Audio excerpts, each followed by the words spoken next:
गुरोस्तनयम् विबुधोत्तमतां दधानं कुर्वे सदा हृदि गुरुं करुणाकराख्यम् लक्ष्मीनाथसमारम्भां नाथयामुनमध्यमाम् अस्मदाचार्यपर्यन्तां वन्दे गुरुपरम्परां यो नित्यमच्युतपदाम्बुजयुग्मरुक्मव्यामोहतस्तदितराणि तृणाय मेने अस्मद्गुरोर्भगवतोऽस्य दयैकसिन्धोः रामानुजस्य चरणौ शरणं प्रपद्ये मातापिता युवतयस्तनया विभूतिः सर्वं यदेव नियमेन मदन्वयानाम् आद्यस्य नः कुलपतेर्वकुलाभिरामं श्रीमत्तदङ्घ्रियुगलं प्रणमामि मूर्ध्ना भूतं सरश्च महदाह्वय भट्टनाथ श्रीभक्तिसार कुलशेखर योगिवाहान् भक्ताङ्घ्रिरेणुपरकालयतीन्द्रमिश्रान् श्रीमत्पराङ्कुशमुनिं प्रणतोऽस्मि नित्यं श्रीमान् वेङ्कटनाथार्यः कवितार्किककेसरी वेदान्ताचार्यवर्यो मे सन्निधत्तां सदा हृदि.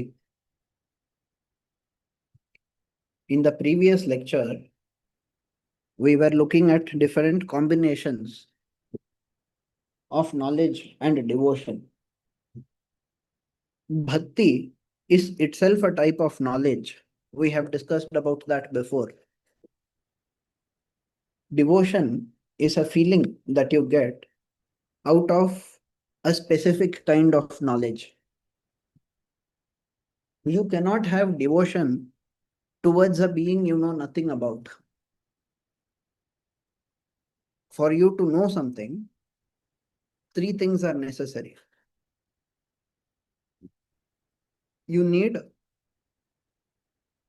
to have the ability to know, and an entity should exist to be known. And thirdly, there should be some kind of accessibility. So you should exist possessing the ability to know. That entity should be accessible somehow or the other. And then that entity itself should be existing. Only if it exists, it can be accessible, right? So only a person with the ability to know can know about an entity that is accessible. If it is not accessible, you cannot know. If the entity does not exist, you cannot know. If you don't have the ability, you cannot know. If you don't exist, you cannot know. All of that is necessary for any kind of knowledge.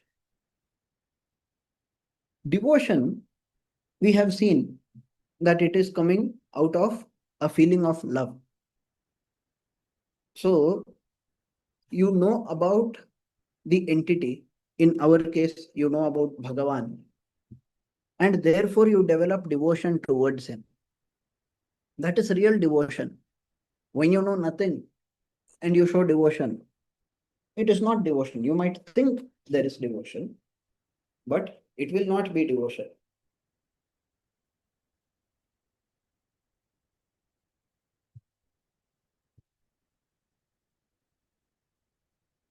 So we should be aware as to what is right knowledge, what is right devotion. One who, in the previous class, we were discussing about one who has devotion but no knowledge. A question was asked that led us to discuss about a person with pure devotion and a person with impure devotion. Devotion by nature is good, but who are we devoted to? How are we devoted to? How are we devoted to that entity? Both of that matter. We have again discussed earlier that the entity that we show bhakti towards, in the ideal case, it should be having two qualities. We talked about Shubha and Ashraya, these two words. So, having an auspicious entity, the most auspicious entity, Bhagavan, we develop a feeling of affection towards him. How is this feeling of affection to be understood? There is a word called faith that people use. Is faith the same as devotion? Faith is not the same as devotion. Faith could imply that you believe he exists, you believe that he is all powerful, you believe in his qualities. That is faith. But is that the same as devotion? Not necessarily. There are plenty of people with faith, but without devotion. Hiranyakashipu had faith that Vishnu exists. Today, people question, does Brahma really exist? Does Vishnu really exist? Does Shiva really exist? And then there are many people who answer by saying things like, oh, they don't exist. These were made up just to make sure that you live a good life. But no, these were not made up. We believe that they are real entities. Some others say these entities exist inside our mind. The whole Ramayana battle happened inside our mind. Mahabharata happens inside our mind. No, we could compare what happens in our mind by using it. But we should not assume that everything happened only in our mind. So if I just have respect for an entity, is that respect enough? Respect, pride, those kinds of things. In the case of Bhagavan, I can have pride in Bhagavan. Having pride in myself is not good. If I am proud of Bhagavan, there is nothing wrong. But even there, I should be sattvic. As an example,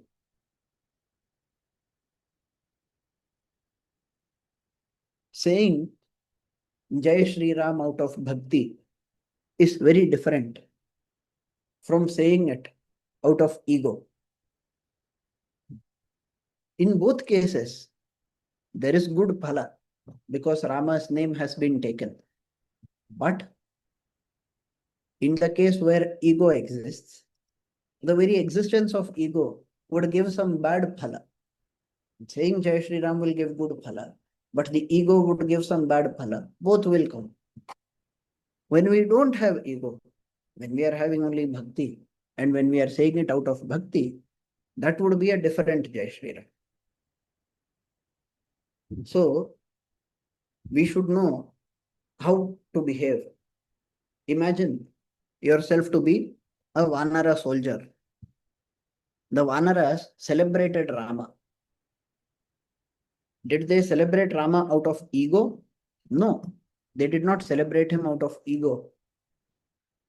They celebrated him because they learned his qualities and were happy to serve him. So, if you look at Hanuman, Hanuman had so much knowledge. He was a great scholar.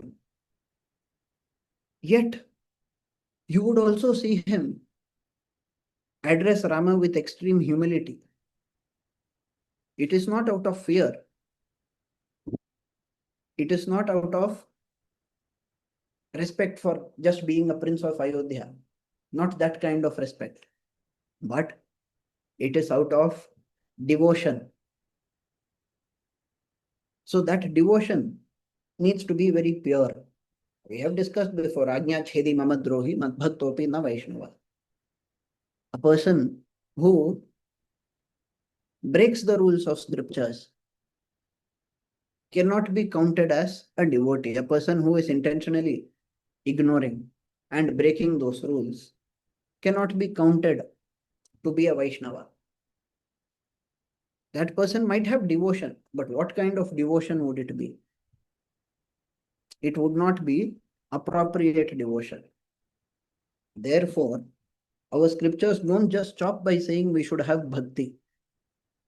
They go one step further and explain what that bhakti is, how it should be shown, what is para bhakti, parama bhakti. We have seen certain things already. So how to show that bhakti? how different people showed bhakti. The 9 types of bhakti. Shravanam, Kirtanam, Vishnoho, Smaranam, Pada Sevanam. One person was asking last week, there is one girl, she says, I often listen to Vishnu Sahasranama or even Bhagavad Gita, Bhagavad Katha, something. I listen. At other times, I only think about them. Maybe I listen once or twice a week, but I spend time thinking about them. I don't go and perform any ritualistic worship. Does this count as bhakti? This was literally a question that was asked. The answer is yes, 100% it counts as bhakti. It counts as bhakti because there is smarana.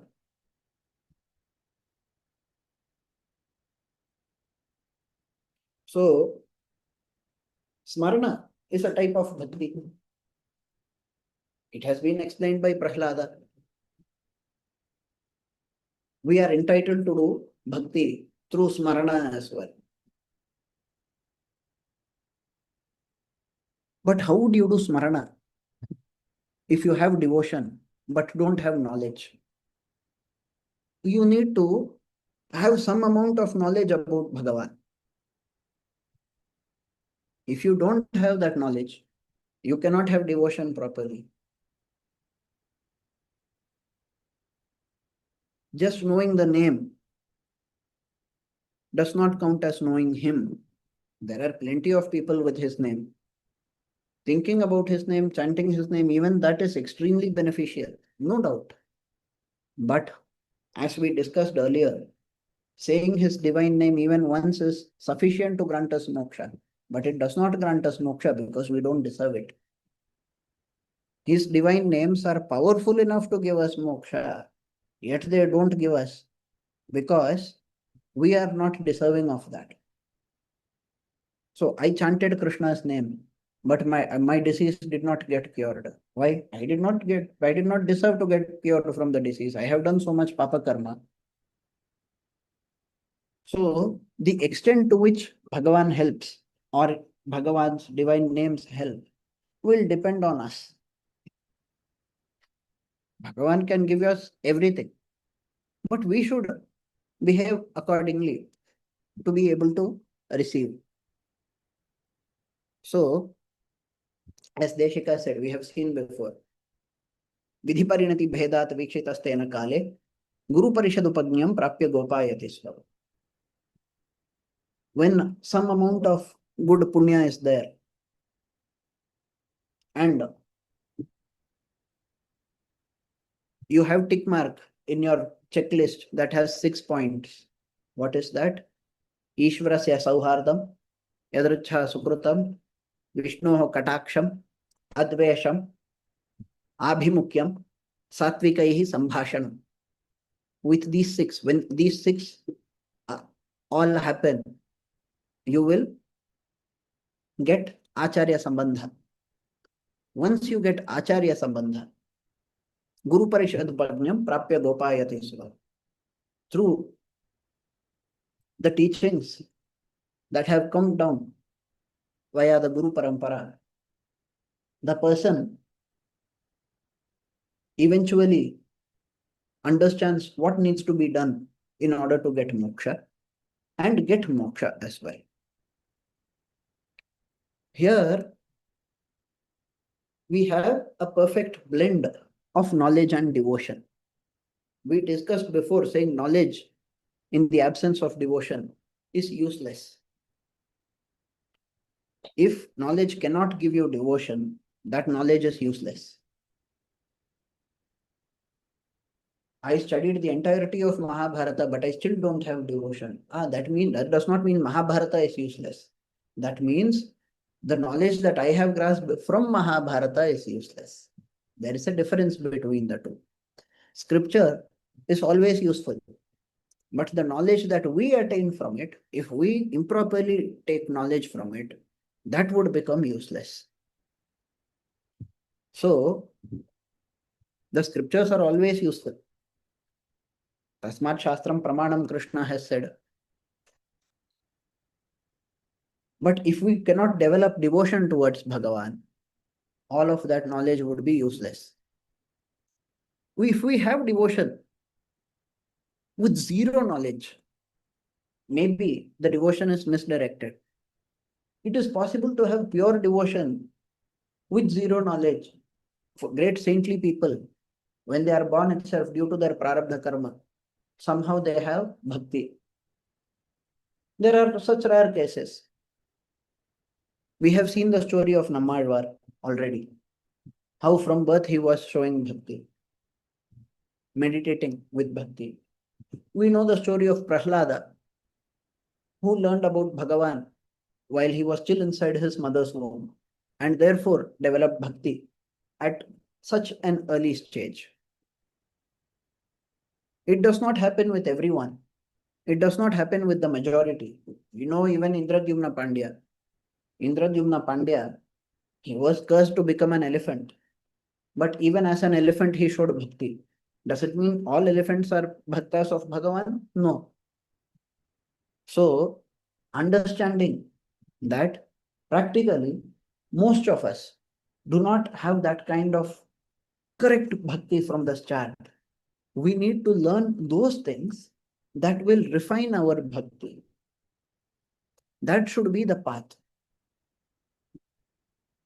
So, if you have knowledge but no devotion, it is useless. If you don't have knowledge, but if you have pure devotion, and that devotion is in Bhagavan, somehow it will lead you towards knowledge. How? Oh, I am devoted towards him. I have so much affection for him. Therefore, I keep thinking about him. As I keep thinking about him, I develop interest in knowing more and more about him. That interest leads me to learn more.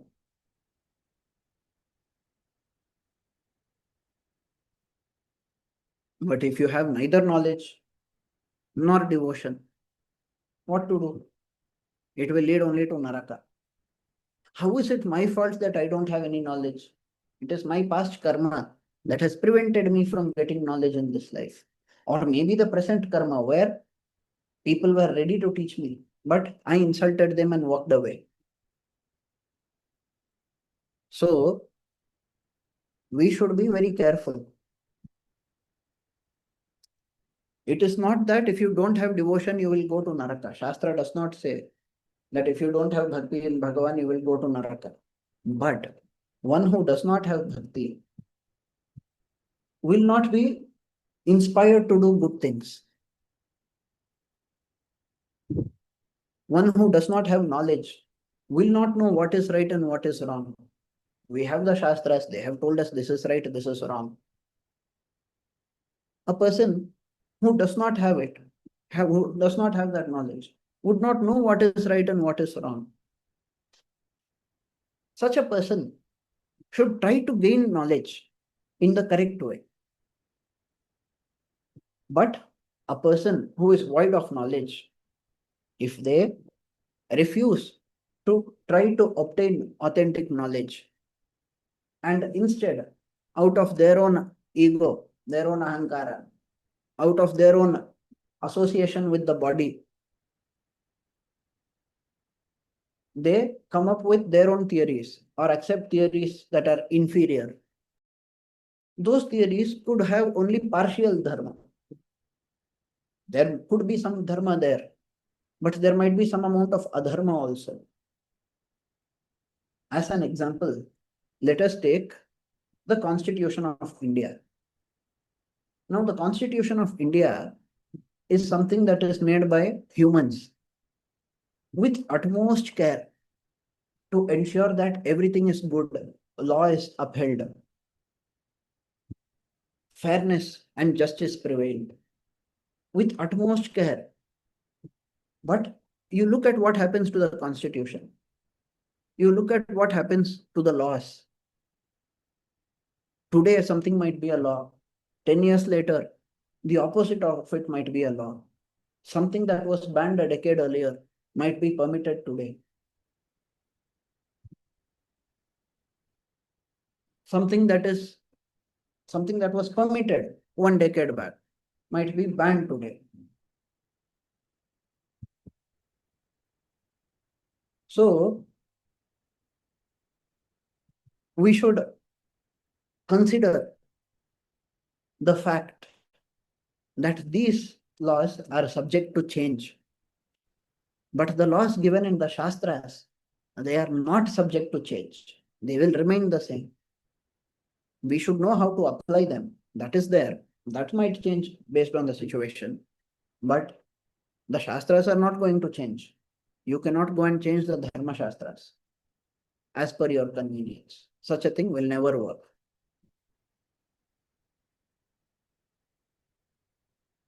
Therefore, understanding the divine nature of the scriptures, which cannot be changed and are yet applicable for us, we should move towards them.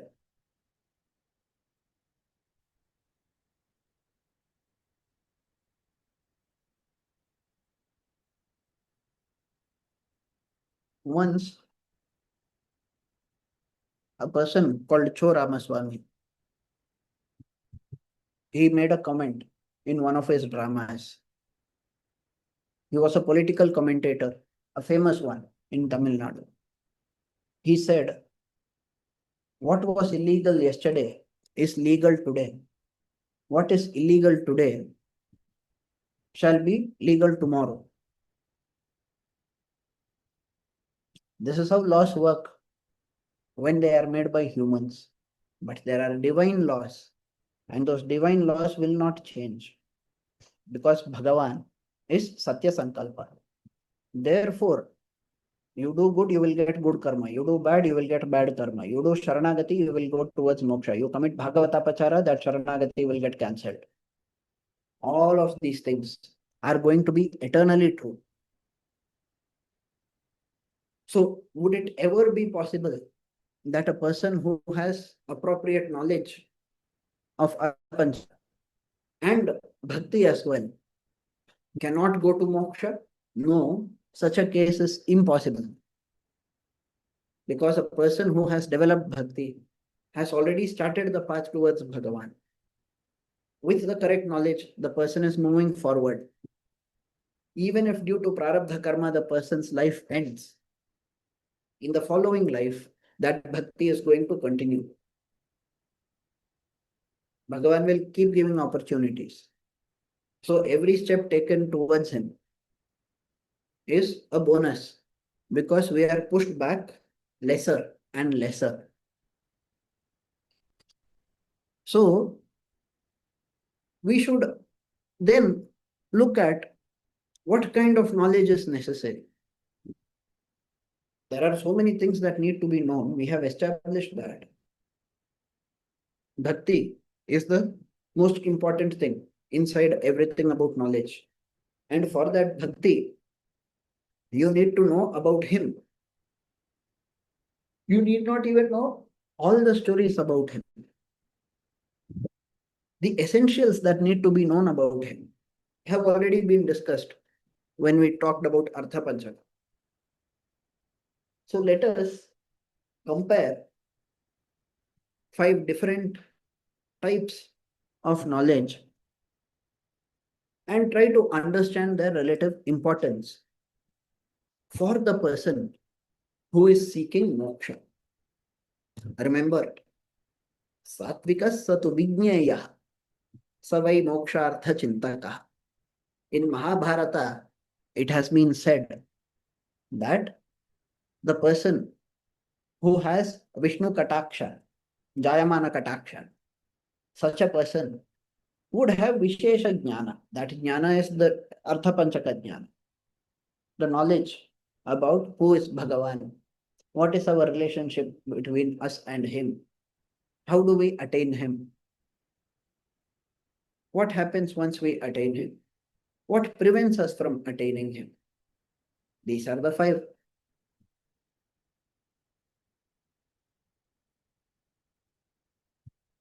So, we need this knowledge. Okay, given. Because it is going to help us to perform bhakti properly and attain moksha. What about the others? Let us see one by one. Worldly topics. There is politics, there is science, economics, there is management. There are so many topics. Today there is AI. So many topics are there. Should a person who is interested in moksha possess these kinds of knowledge or not? The short answer to this question is it does not matter. The short answer is that it does not matter. But look at how I have phrased the answer. I have said it does not matter. Why? If the person has these kinds of knowledge, are they going to prevent him from attaining moksha? No, they need not. Could they prevent him from moksha? Yes. Will they prevent him from moksha? Not necessarily.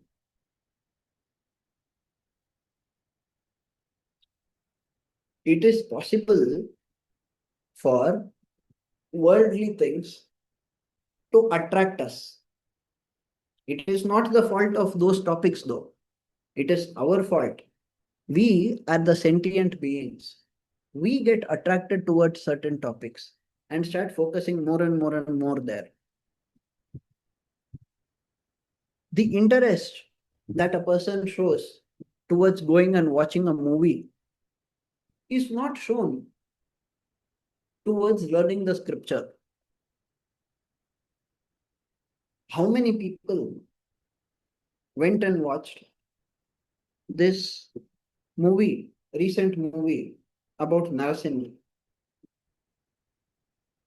And how many people learned the scripture when they were told that a new edition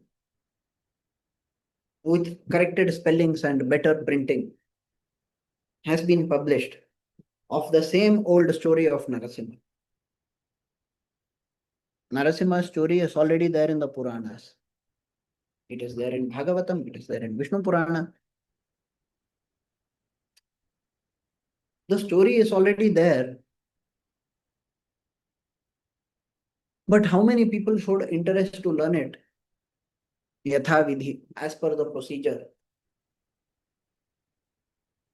And how many people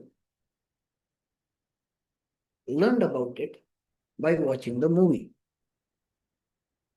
Now the movie is therefore more attractive. What makes the movie attractive? Maybe the graphics, animation, colors, whatever. So now we are entering the worldly topic of movie making. The people who made this movie,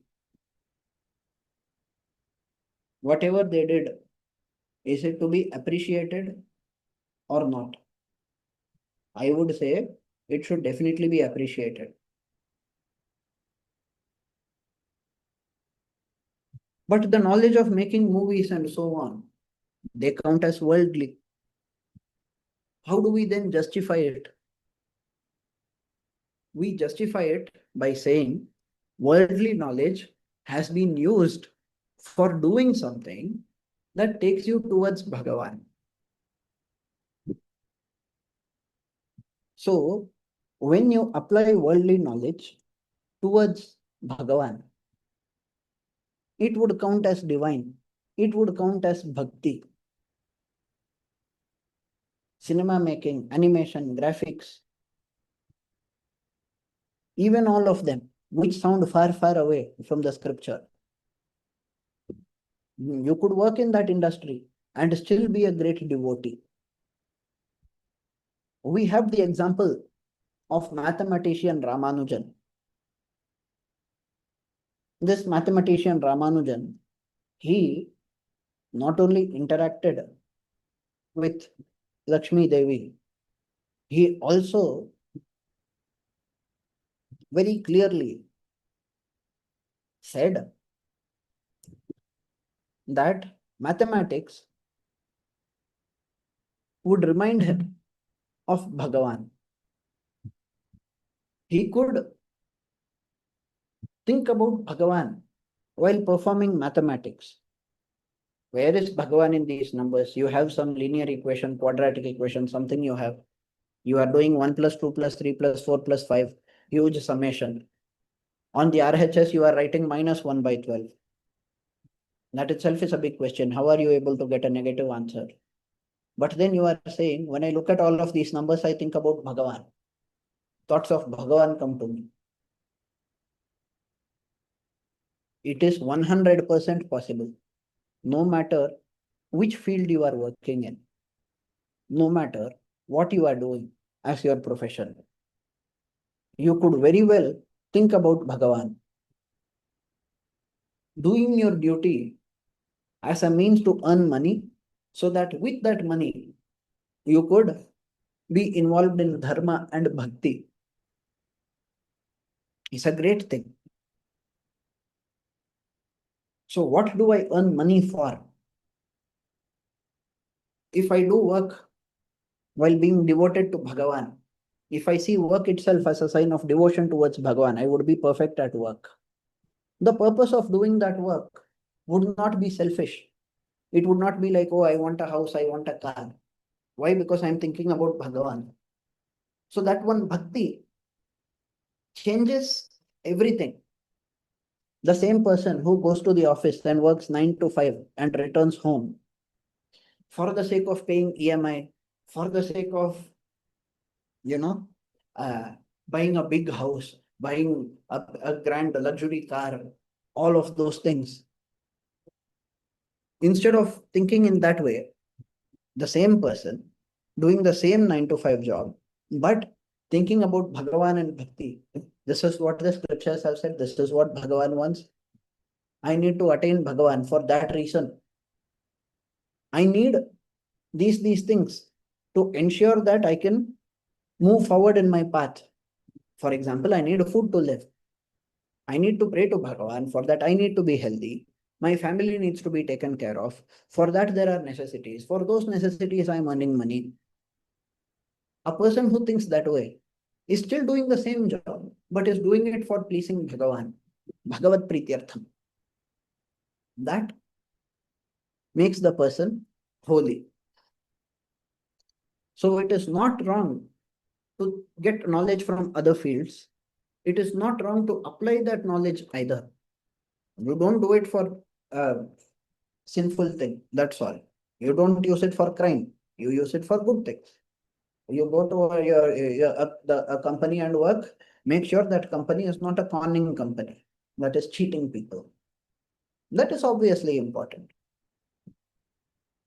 So it does not matter. You could very well learn. You could very well use that if necessary. You are using that knowledge in your life. If you feel it is a topic that is not necessary, then don't spend time on it. Then there are some other topics that are quite pleasing to discuss, but not really productive. Discussing about movies. Many people discuss about politics. They will go to a tea stall, they will sit outside and they will discuss politics. First thing in the morning, that is what they would start. Every day they would discuss politics. The politicians they talk about, all of them put together also wouldn't be thinking so much about the country. But these people, with nothing better to do, they would be discussing politics as though they are the decision makers of the country. It is not wrong to discuss or be aware of a topic, but we should think about the time that is spent on it and what we are really gaining from it. Something that does not make you think about Bhagavan. If you are a pure bhakta who wants to think about bhakta all the time, naturally, you would avoid such a thing that prevents you from thinking about Bhagavan. We have seen the story of the Alvar, who was always thinking about Bhagavan, but he was tested with the case of a beautiful lady. Eventually, he understood that Bhagavan is everything. I moved a little away from him. We have seen the story already. So, we should remember that worldly topics, whichever ones could be useful for us in life, so that directly or even indirectly, maybe very, very indirectly, they are helping me. I work so that I get a salary. With that salary, I pay rent. Because I pay rent, my mother is able to feed me. Because my mother is able to feed me, I am able to stay healthy. Because I am staying healthy, I am able to perform puja to Bhagavan. Does not sound so direct, but okay, it is still fine. So directly or indirectly, it should ease the process of bhakti that you are having. That should be the question. Is whatever I'm thinking about going to help me advance my bhakti? If yes, well and good. If no, forget it. This is why in Vishishtadvaita we say you don't have to ever leave your varnashrama dharma. You could very well be a sannyasi who is still having the shikha and sutra, still performing sandhya vandanadi karmas. Nothing wrong there. Morals are more important. So first comes some worldly knowledge, maybe something about AI. A person is studying so that he can get a good job. Okay. More important than that is moral. If you cannot qualify as a morally good person, you cannot qualify in the hereafter. There is zero chance of immoral people attaining moksha. They can't even attain swarga. And what about moksha? So, morals are great. Sometimes you will learn them from your scripture. Sometimes the same thing might be said in some other scripture, or maybe it might be a family belief, whatever it may be. If it is a good teaching, and if it is about being morally good, you should celebrate it.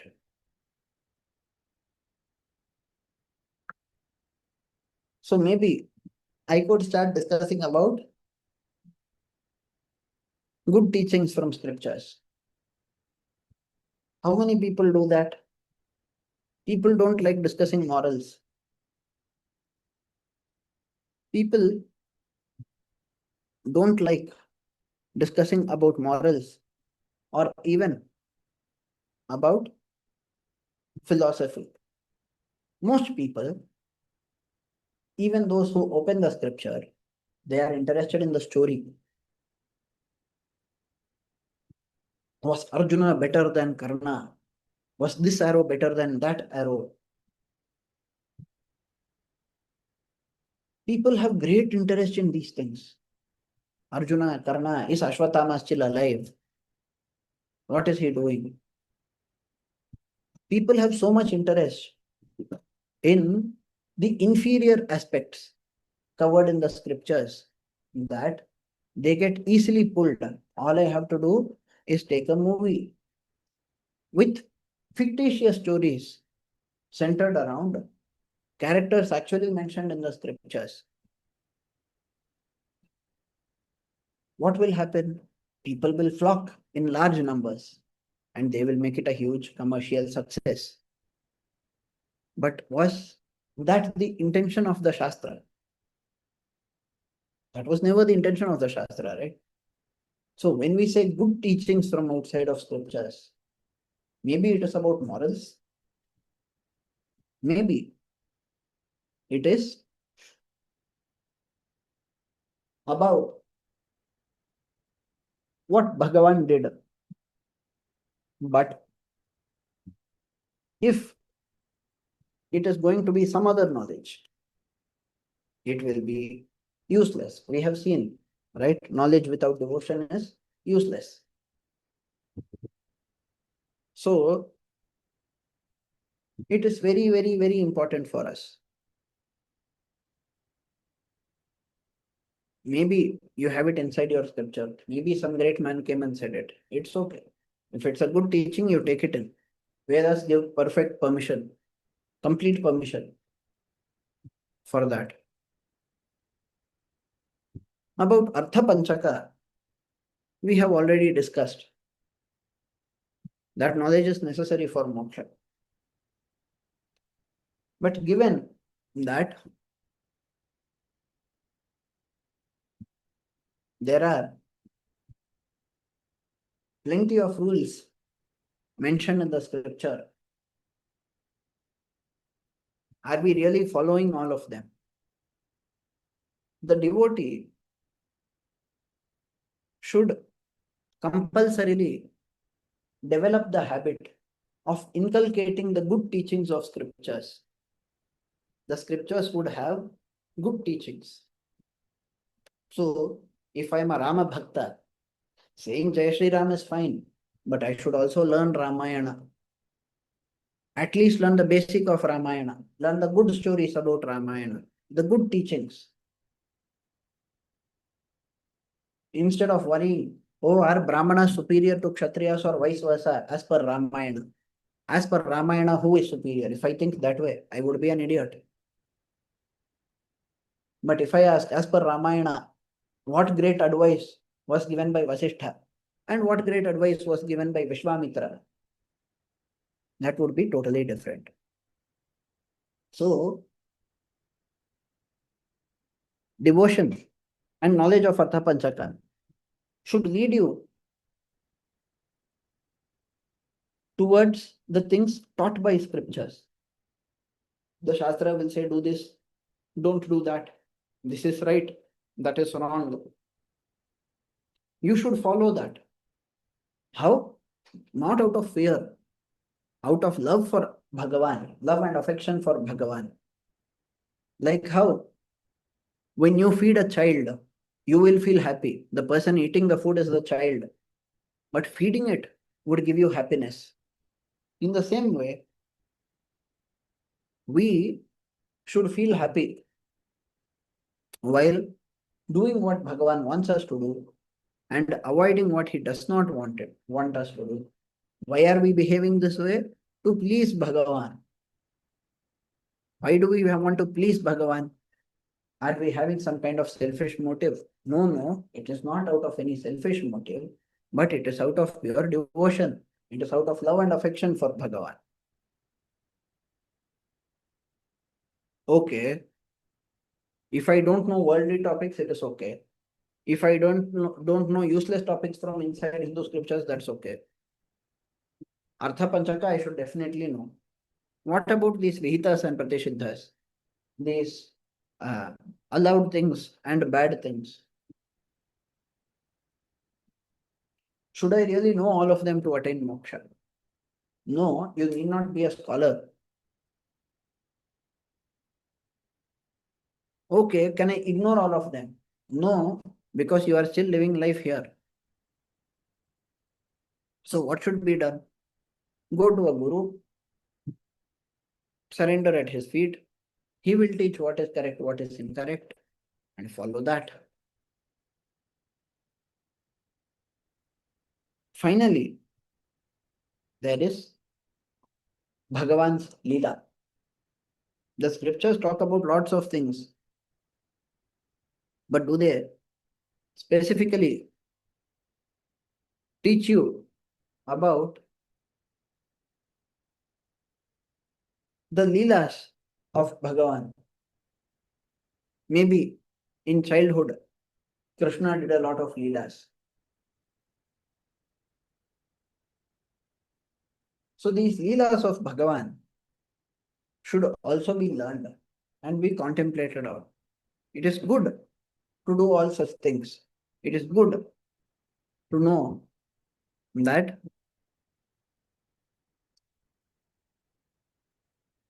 Once I have the knowledge of Bhagavan's Leela, I would be able to perform bhakti in a different, improvised, better way. So, knowledge about Bhagavan's Leela should make you happy for two, three reasons. One is that knowledge about his Leela talks about his greatness, it praises him. These are his Leelas. This is what he did here. That is what he did there. My Venerable Acharya was explaining how Krishna killed people who were not supposed to be killed by him. Various Leelas. So you understand these Leelas, contemplate on them, contemplate on how Bhagavan is so great. You surrender to him. You have that bhakti towards him.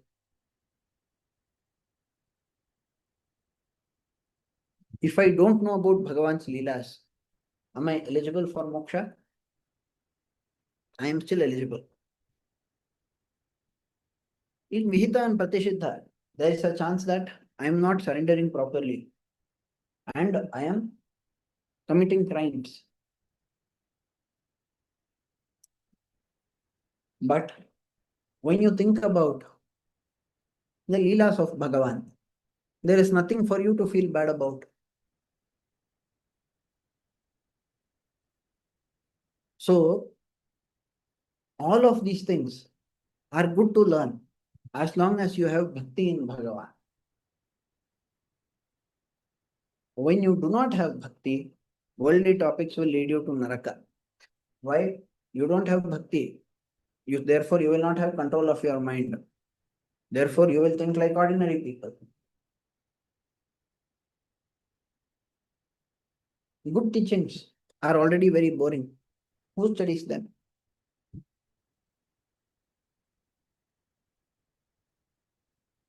So, even the Vihitas and Pratishiddhas would be extremely difficult to follow.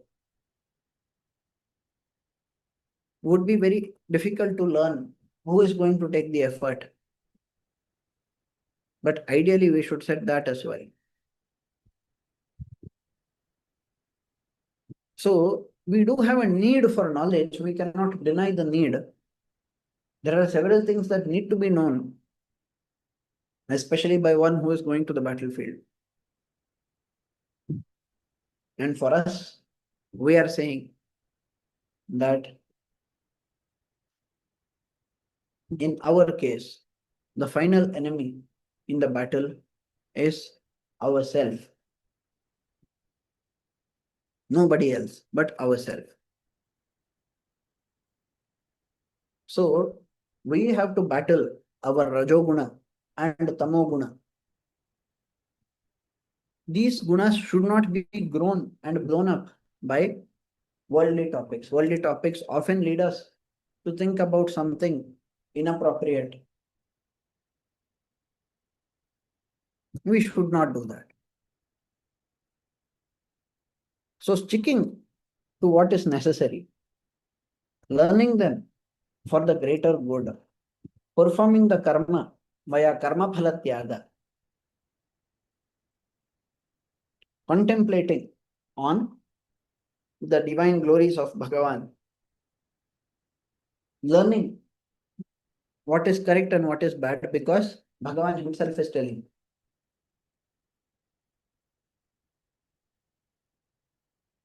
That is the way forward. So with this, I will conclude today's lecture. If there is any question, feel free to ask. You may unmute yourself or ask in the chat section.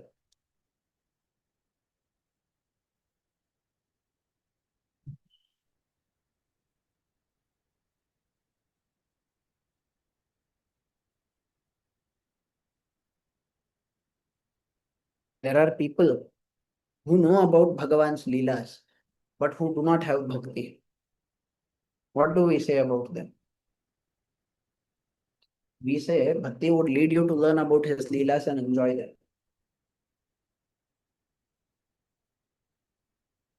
But there are people who don't understand those Leelas properly also. There are people arguing, for example, that Lord Krishna committed a crime by stealing the clothes of women. People on the side of Sanatana Dharma, they would say, no, no, no, what he did was a Leela. Up to that point, okay. How was it a Leela? And even if you call it a Leela, how is it fair to do whatever he did? These questions need to be answered. This is where many people falter and start saying things that are a little inappropriate. People falter in this case because they have not studied the scripture properly. When you do not study properly, you may listen to anybody and everybody. If that person is a self-interpreter, you may land in trouble. So, yes, Bhagavan did it because he is right. Some people ask, how can we question him? Whatever Bhagavan does is right by default. He has done something. Therefore, but he should not be questioned because he is Bhagavan.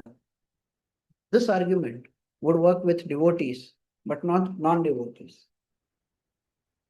If you say, he had a greater purpose behind it, he wanted to teach this, teach that, the explanation given for it should be logical. So,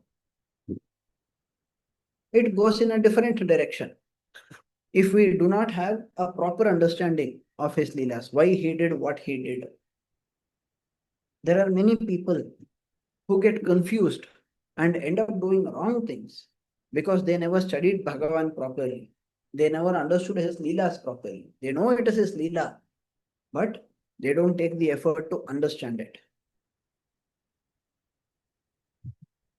So when the procedure is followed, such kinds of problems will automatically vanish. Artha Panchakas are basically knowing about Paramatma, that is one. Knowing about our relationship with Paramatma. How are we related to that Paramatma? That is the second. Why is that the second? Why not the jivatma itself? Because if we say learn about the jivatma, you might get interested in yourself and your interest in Bhagavan might decrease. Your interest should always be pointing towards Bhagavan. Therefore, instead of asking, who am I? Ask, what is my relationship with him? That way. So, who is Bhagavan? What is our relationship with Bhagavan? How do we attain him? When you know who is Bhagavan, you already know great things about him. When you know your relationship with Bhagavan, you realize that he needs to be attained. Then, how do I attain Bhagavan? That becomes the third question. You learn that. Learn how to attain Bhagavan. The procedure mentioned in the scripture. What is it? What should I do to attain Bhagavan? The fourth is, what is preventing me from doing that and attaining Bhagavan? I should know what is preventing me from doing dharma so that I'm able to remove all of that and enhance my practice to make it pure enough.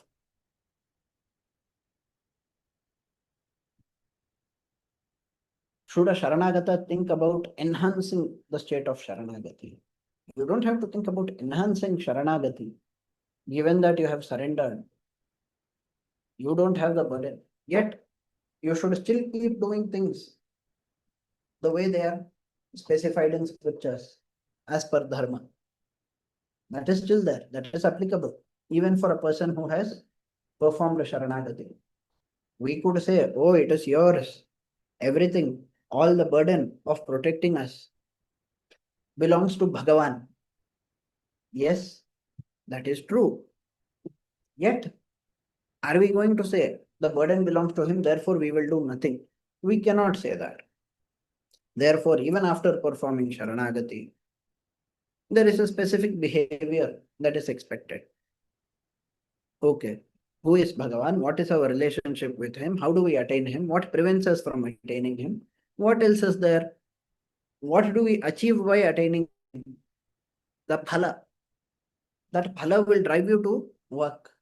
Oh, I can achieve this. I can get rid of my sickness. I can get rid of adhyatmika, adidaivika, and adibhautika dukkhas. Something I will think. And out of that thought, I will start this practice of trying to attain Bhagavan. Eventually, I will become more and more mature and pray to Bhagavan solely because he is meant to be prayed to. Serve Bhagavan and be pleased with that serving Bhagavan. That is how people should behave. So this is Artha Panchaka. These 5 things should be known. Basically about Paramatma, the relationship of jivatma with Paramatma, how to attain that Paramatma, what prevents you from attaining that Paramatma, and what you get by attaining that Paramatma. When you have these 5 with you, you will be a mumukshu. You will want to attain Bhagavan, and you will be taking a genuine attempt towards it.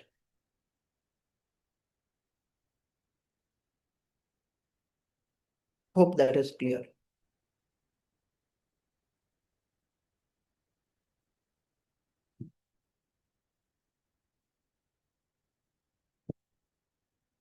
If there is any other question, please feel free to ask.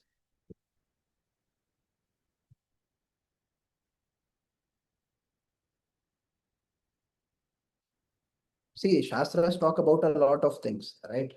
Shastras will say Agneastra was used and Vayu prevented that Agneastra from working. Agni was prevented by Vayu. Okay, so if this somebody uses this Astra, I should use that Astra as a counter. Are you ever going to go to Mahabharata and fight a war? No. Do you have any Astra Vidya? No. But still people are interested in that. That knowledge is also coming from the Shastra. That is also coming from Mahabharata. Yet people are going there. Don't go there. Go towards the good teachings, moral teachings. In the same Mahabharata, Bhishma praises cows. Bhishma tells Yudhishthira so many good things. So many great teachings are there. You learn all of them. Excellent. When you learn Artha Panchaka, they will lead you towards topics pertaining to Bhagavan that you will want to learn more and more. I want to learn more about Bhagavan's Leelas. I want to learn more about how to please him. Bhakti will drive that.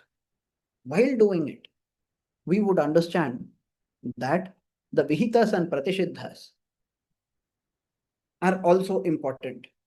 Why? Because whatever is Vihita will please Bhagavan. Whatever is Pratishiddha will displease Bhagavan. So we will live to please Bhagavan.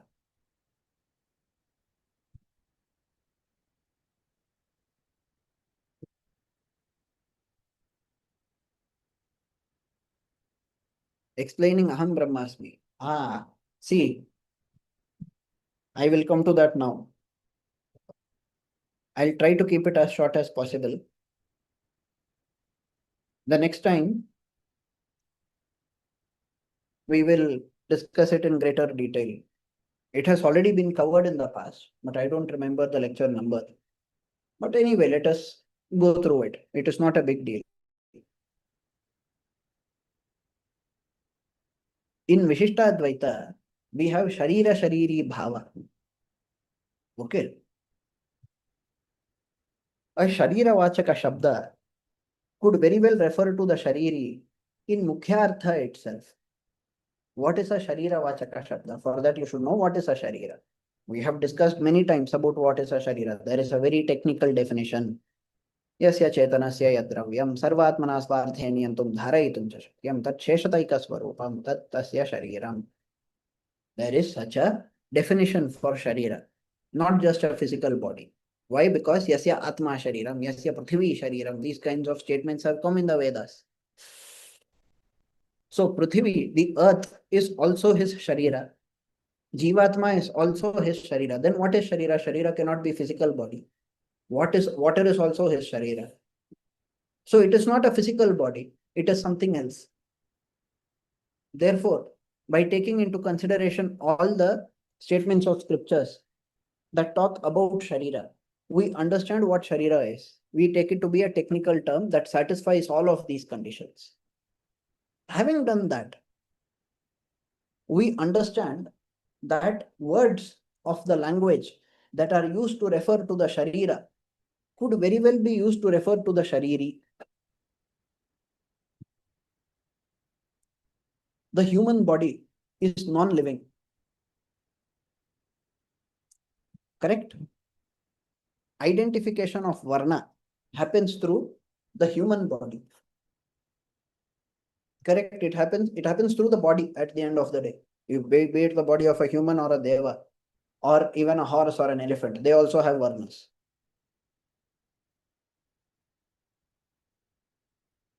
But when you identify, if you say, this Brahmana is a punyavan, or this Brahmana is a scholar, you are referring to the jivatma. Jivatma does not have any varna. It does not have any varna bheda. Yet, you are identifying it by associating it with the body. Due to having a particular body, satisfying particular conditions, it has entered a particular varna, and you are identifying it that way. This man is a great scholar. Who is a scholar? Body is non-living. Atma is genderless. But you are saying this man is a scholar. Atma is neither man nor woman. But only Atma can be a scholar. Correct? The body cannot be the scholar. So, we are essentially referring to the Shariri, that is the Atma, by using the word that is supposed to refer to the Sharira. This is extremely important. When you understand this, you would know that words referring to Jivatma could also refer to Paramatma. Words referring to anything and everything could ultimately refer to Paramatma.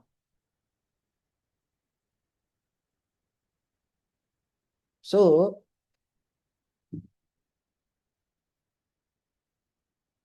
Bhagavan, who is everywhere, that Bhagavan is inside of us also. We are Bhagavat Shariras. Jivatma is also called Brahma. The word Brahma, as per Vishishtadvaita, does not always refer to Paramatma alone. At times, it refers to Jivatma as well. That Jivatma, which is Bhagavan's Sharira. Is there a Jivatma which is not his Sharira? No. Everything that is there is his Sharira only. What is there other than Bhagavan? There is Chit and Achit. Chit refers to Jivatma. Achit refers to Jada, non-living. All of them are his Sharira. So, you are declaring yourself to be Bhagavan's Sharira. We have Sharira Shariri Bhava, Shesha Sheshi Bhava, and so on. So by declaring yourself to be Bhagavan's Sharira, you are implying that he is the Shariri. This is the teaching of the statement Aham Brahmasmi as per Vishishtadvaita. Sounds so complicated. Why should we get into so much complexity? Advaita was very simple, no? I am that Brahman. It sounds very simple at first, but when you go deeper, you are saying Aham. What do you mean by that Aham? And individuality does not exist as per Advaita. Only that Brahman exists. So you thinking about yourself as an entity is wrong, but you are still doing it because you are trapped by Maya, Avidya, everything. So when you say, I am only that Brahman is pure. That Brahman in Advaita, the purity of Brahman is obviously accepted. That Brahman is pure, but you are impure. You have been smitten by Avidya. So how do you equate something that has Avidya, something that has Ajnana, with something that does not even have Jnana, but does not have Ajnana either? How do you equate something that is associated with gunas with something that is nirguna, that is void of gunas? That will sound confusing. So, the Advaita way of explaining Aham Brahmasmi, when you just give the translation, it will sound simple. As you think more and more and more, it will get complicated. More questions will come, you answer them. Then more questions come, you answer them. That is the path it takes. In Vishishtadvaita, it is the reverse. You start with these questions and answers. Long explanations to explain the word. After that, the answer comes in a simple way. This is also a way to understand. Ultimately, you would understand that in all the Mahavakyas, as they are called, Advaita will give a single teaching that there is one Brahman, there is nothing else other than that one Brahman. Likewise, in Vishishtadvaita, the Mahavakyas would consistently teach us that there is one Paramatma and all of us are his Sharira. There is Sharira Shariri Bhava. I am Atma Brahma, Tattvamasi, Aham Brahmasmi, Neha Nanasti Kinchana. You take whichever one you want. Ultimately, the same knowledge will be imparted by Vishishtadvaita, irrespective of the state. Of course, if you take a different kind of statement, the interpretation will be different. But whatever has been said once will not be rejected later on.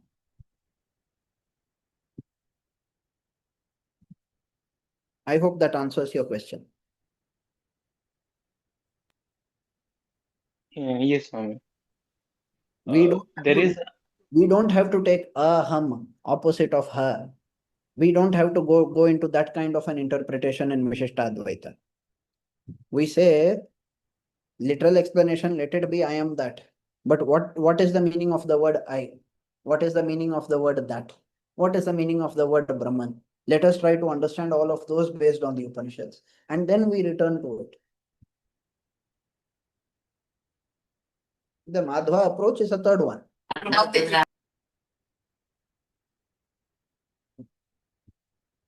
Yes, what were you asking? About what the word Nirakara, usually how it like explained in Vishishtadvaita. See, as far as the word is concerned, Nirakara means beyond Akara. How is it usually explained in Advaita? It is usually explained as formless. Is that an appropriate translation? Yes, it is an appropriate translation. Is that translation perfectly appropriate? For Advaita, it is perfectly appropriate. In Vishishtadvaita, we say it is beyond form, meaning Bhagavan is not bound by form. Bhagavan is not bound by any form. Therefore, we are calling him Nirakara. He can take whichever akara he wants. He comes as Rama, he comes as Krishna, he does everything. In Advaita, he does not come. He cannot come. That is the thing. He is Nirguna. Therefore, he never takes any akara. But here in Vishishtadvaita, Bhagavan is always there with all the Chit and Achit as his Sharira. So with Shuddha Sattva Sharira, he appears with divine forms. As we say, Ajayamano Bahudha Vijayate. He is birthless, yet he takes birth again and again with Shuddha Sattva Sharira, which is so auspicious. The sight of Krishna is so auspicious. The sight of Rama is so auspicious. The sight of Narasimha is also so auspicious. Prahlada was not scared when he saw Narasimha. Some people say Vishnu lost control. He forgot himself. He had so much anger. Then people had to sing songs to pacify him. That did not happen in reality. Bhagavan never lost control. In Vishnu Sahasranama, it is very clearly explained. Even in Shankara Bhashya, it is explained that he is a complete controller of his senses. His senses are also divine. He has them. He is ultimate. With or without a body, he can function. With or without any form, he can function. Narasimha came out of a pillar. What sort of akara was Narasimha? Until Narasimha came, nobody knew that such an akara exists. Bhagavan took that also. He is not bound by akara, therefore he is nirakara.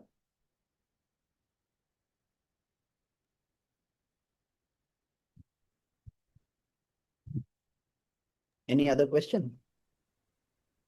No, Swami. Got it.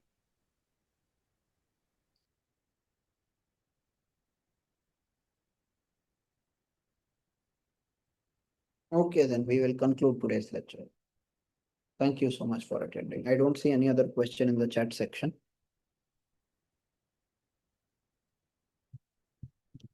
Thank you very much, Guruji. कवितार्किक सिंहाय कल्याण गुणशालिनी श्रीमते वेंकटेशाय वेदांत गुरवे नमः।